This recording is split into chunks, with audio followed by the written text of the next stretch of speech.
بسم اللہ الرحمن الرحیم ایاک نعبد و ایاک نستعین۔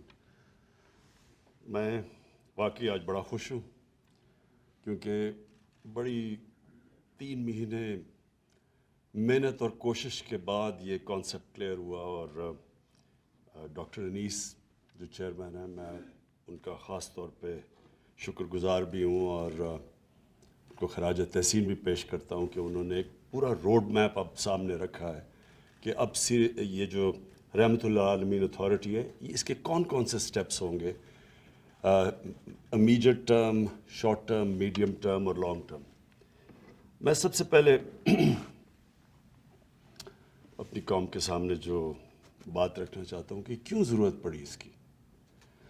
سب سے پہلے مجھے یہ احساس ہوا کہ جو ہمارے یوتھ ہیں، ہمارے جو بچے ہیں، ان کو پوری طرح سمجھ ہی نہیں ہے کہ یہ ملک بنا کیوں تھا، اور ہمارے نبی صلی اللہ علیہ وسلم ان کا پیغام کیا تھا، کیوں ان کو فالو کرنے کے لیے اللہ نے حکم دیا قرآن میں۔ مجھے آہستہ یہ بھی نہیں لوگوں کو پتا کہ جب وہ نماز پڑھتے ہیں تو وہ اللہ سے مانگتے کیا ہیں، اور میں اکثریت کی بات کر رہا ہوں کہ ان کو یہی نہیں پتا جب وہ کہتے ہیں ایک ہی چیز نماز پہ مانگتے ہیں نا کہ اللہ ان کے راستے پہ لگا جن کو تو نے نعمتیں بخشی، ان کے نہیں جو غلط راستے پہ چلے گئے۔ تو جن کو اللہ نے نعمتیں بخشی سب سے زیادہ وہ تو ہمارے نبی صلی اللہ علیہ وسلم تھے، باقی بھی پیغمبر تھے۔ تو اصل میں تو ہم سارا وقت نماز پہ ایک ہی چیز مانگ رہے ہوتے ہیں کہ ان کے راستے پہ چلو۔ تو ان کا راستہ کیوں اتنا ضروری ہے؟ کیا ہمیں سمجھ ہے کہ اللہ کیوں ہمیں کہتا ہے ان کے راستے پہ چلو؟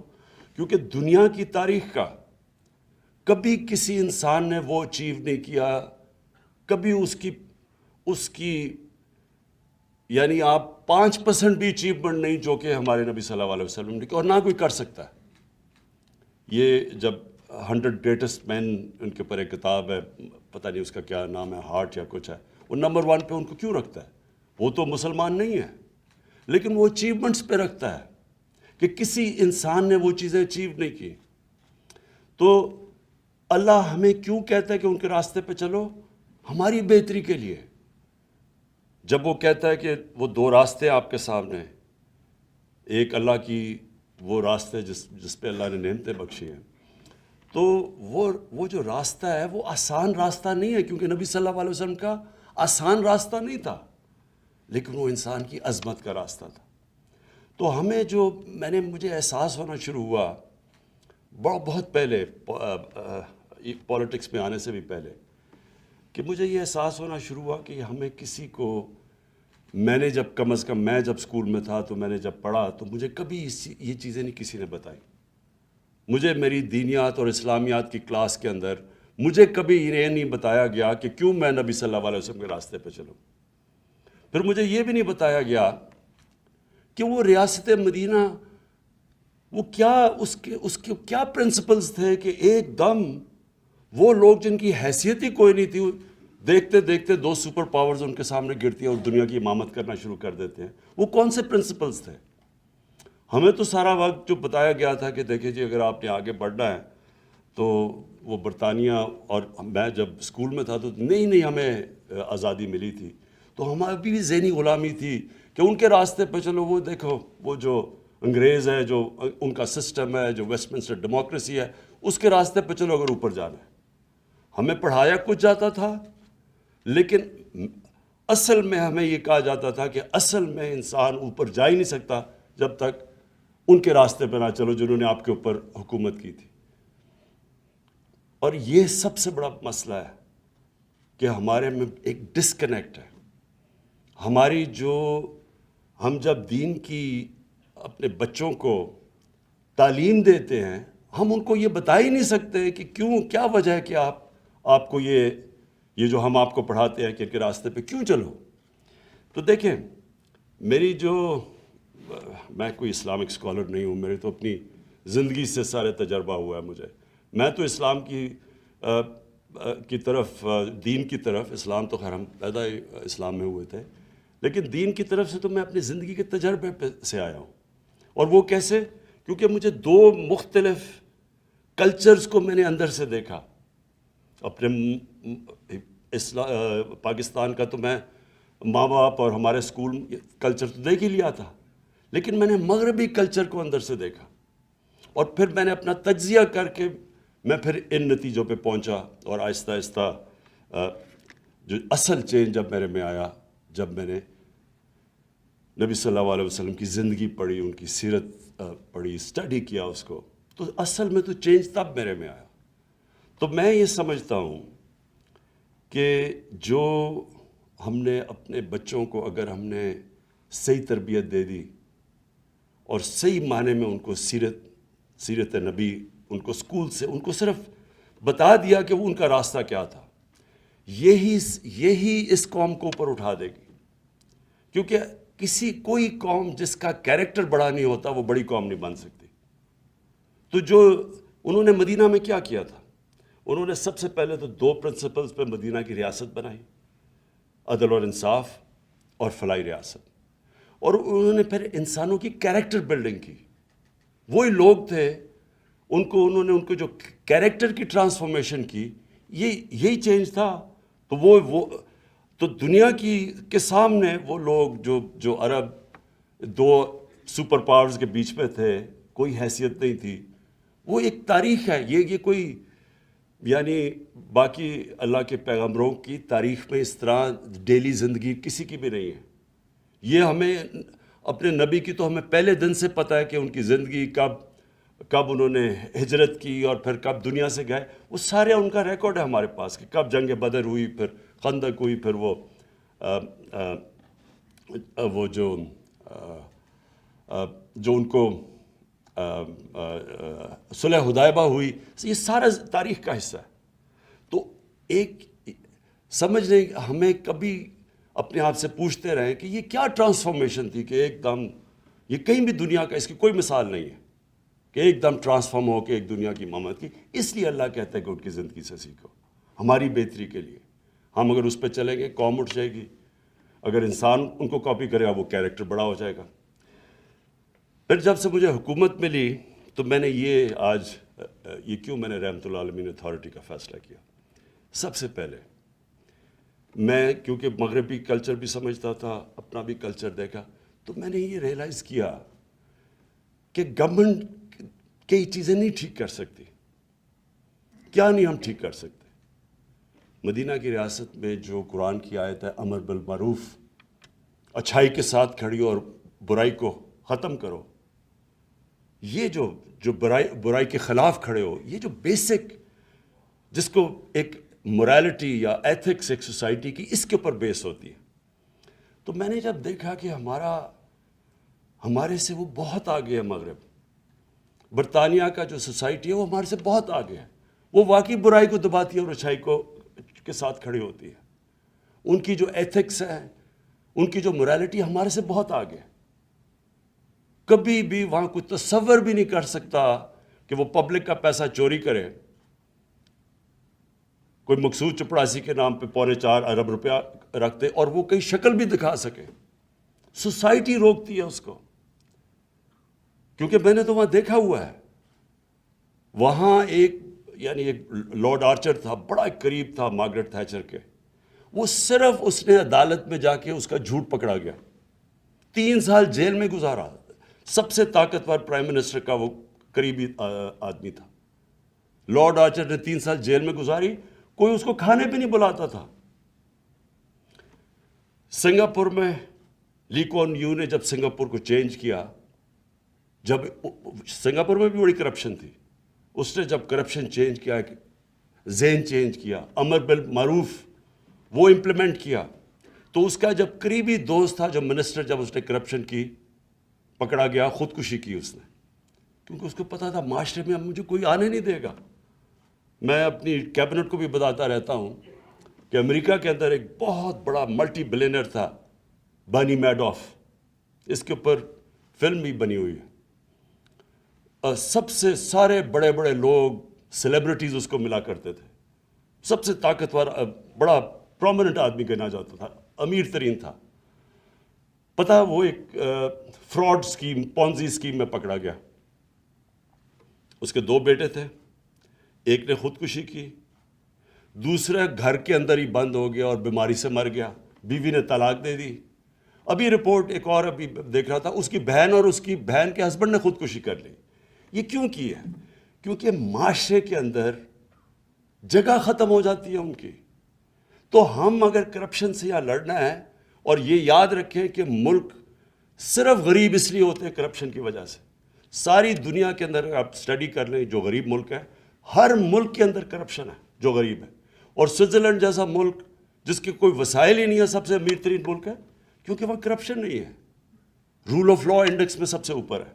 تو اس کے اندر یہ میں صرف مجھے آہستہ آہستہ احساس ہوا ہمارے ملک میں کہ ہم کرپشن کو ایکسیپٹیبل کر بیٹھے ہیں. یہ سب سے زیادہ ایک معاشرے کو تباہ کرنا ہے. معاشرے کے اندر برائی کو ایکسیپٹ کر جاؤ. جس طرح مولانا رومی سے کسی نے پوچھا کہ قوم کیسے مرتی ہے, اس نے کہا اچھے برے کی تمیز ختم کرتی ہے, قوم مر جاتی ہے. اب برائی کو برائی نہ سمجھے, محنت کون کرے گا؟ اگر چوری میں برائی نہیں ہے تو میں کیوں پڑھوں, میں کیوں محنت کروں؟ جب میں آرام سے قبضہ گروپ بن جاؤں یا میں کوئی منسٹر بن کے پیسے بنانا, میں کیوں محنت کروں؟ اس لیے مدینہ کا جو ریاست تھی وہ اس بنیاد پہ کھڑی کی گئی تھی. تو ادھر وہ ہمارے سے بہت آگے ہیں. میں نے یہ سارے ملک دیکھے ہیں, آسٹریلیا, نیوزی لینڈ چلے جائیں, کوئی تصور بھی نہیں کر سکتا کہ اتنا سا بھی کسی کے اوپر دھبا آ جائے کرپشن کا, وہ شکل بھی کئی معاشرے میں دکھا سکے. تو یہ اس لیے اپنے بچوں کو ہمیں سیرت نبی پڑھانی ہے, تاکہ ہمارے بچے جب قوم فیصلہ کرے گی کہ ہم نے کسی نے بدی کی, برائی کی, قوم اس کو آئسولیٹ کرے گی. جاپان کے اندر منسٹر کوئی پکڑا جاتا ہے, عام زبان کے اندر ان کے وزیر خودکشی کر لیتے ہیں, کیونکہ معاشرے میں جگہ ختم ہو جاتی ہے. آپ وہ چوروں کے اوپر پھول پھینکیں گے, آپ کے مین لوگ وہ نیب کے کورٹ پہ جا رہے ہیں, پھول پھینک رہے ہیں, وہ جا کے ایک باہر بھاگ گیا ہے جھوٹ بول کے, وہ باہر بھاگا ہوا ہے, اربوں روپے کی پراپرٹیز میں بیٹھا ہے. یہاں بڑے بڑے صحافی کہہ رہے ہیں جی اسے تقریر کرنے دو. کوئی کسی وکیلوں نے کہا کہ جی اس کو پھر سے اس کے بین ختم کرو, کہ پھر سے اسے اجازت دو الیکشن لڑنے کی. تو یہ ہے ہماری معاشرہ, اس لیے نہیں کہ اللہ نے وسائل کی کمی رکھی ہے. دوسری چیز, جب میں نے پولیس چیفز کو بلایا شروع میں اور کرائم چارٹ دیکھا, آئی جیز کو میں نے کہا کہ کون سی کرائم سب سے زیادہ ہے, اور میں 3 سال پہلے کی بات کر رہا ہوں. مجھے یہاں اسلام آباد آئی جی نے اور پنجاب, انہوں نے کہا جی سیکس کرائم تیزی سے اوپر جا رہی ہے. اور وہاں قصور میں واقعہ ہوا تھا بچوں کے ساتھ چائلڈ پورنوگرافی کا.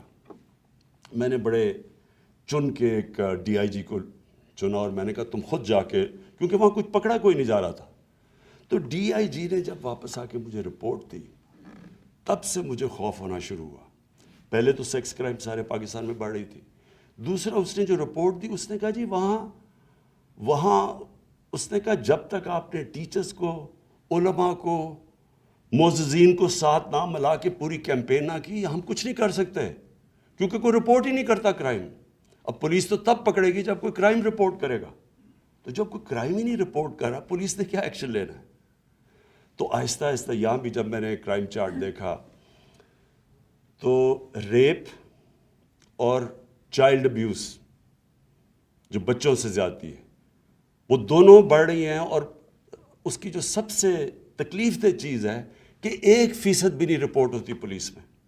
لوگوں کو شرم آتی ہے, فیملیز شرما جاتی ہیں, گھبراتے ہیں کہ ہماری بری پبلسٹی ہوگی, وہ چپ کر جاتے ہیں بیچارے. تو تب میں نے پھر سوچا کہ ہم یہ صرف گورنمنٹ اس کا مقابلہ نہیں کر سکتی, اس کا معاشرہ اس کے خلاف مقابلہ کرے گا. اور معاشرہ تب مقابلہ کرے گا جب ہم معاشرے کے اندر یہ ایتھکس تو دیں, لوگوں کو بتائیں تو صحیح کہ کیوں اسلام کے اندر یہ جو ہمارا پردے کا کانسیپٹ ہے, اور میں صرف کپڑوں کی بات نہیں کر رہا, آنکھوں کا پردہ, یہ جو کانسیپٹ ہے یہ کیوں ہے. اور پھر کیونکہ میں نے مغرب بھی دیکھا ہوا ہے اور یہاں کی بھی سوسائٹی دیکھی ہے. میں جب شروع میں گیا برطانیہ تو 14 میں 1 طلاق ہوتی تھی وہاں, اور دیکھتے دیکھتے وہاں 70% طلاقیں شروع ہو گئی. کیا چینج آیا؟ ان کی جو پبلک موریلٹی تھی وہ چینج ہو گئی. جو ٹی وی پہ اور فلموں پہ جو چیزیں آنی شروع ہوئیں وہ آہستہ آہستہ زیادہ فحاشی بڑھتی گئی.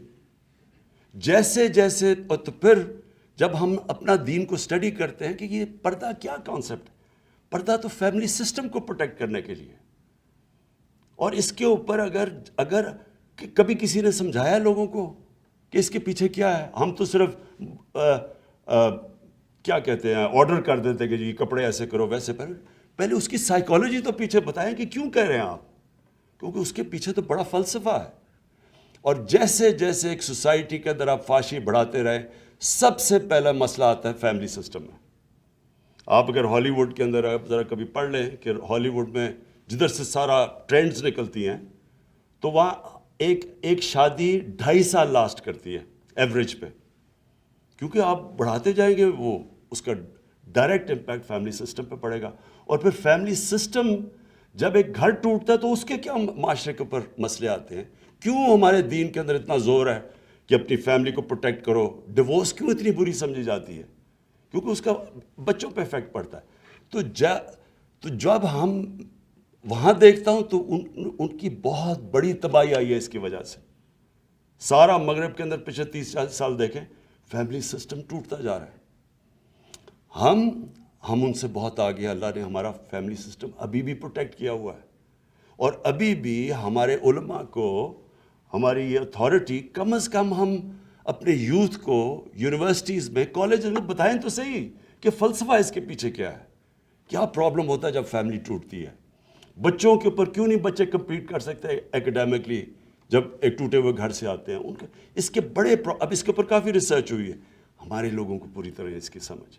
اس لیے میں نے, کیونکہ یہ معاشرہ لڑتا ہے اس سے, یہ گورنمنٹ نہیں لڑ سکتی. اور تو ہم نے تب سوچا کہ اس کا تو طریقہ یہ ہے کہ ہم اسکالرس کو اکٹھا کریں اور پھر سارے اور بھی علماء سب کو اکٹھا کریں, تقسیم نہ کریں. یہاں ایک یہ بڑا پرابلم ہے کہ سب کی اپنی ڈیڈ اینڈ کی مسجد بٹھا کے دولہدہ چل رہے ہوتے ہیں. مقصد تو ہم سب کا ایک ہی ہے.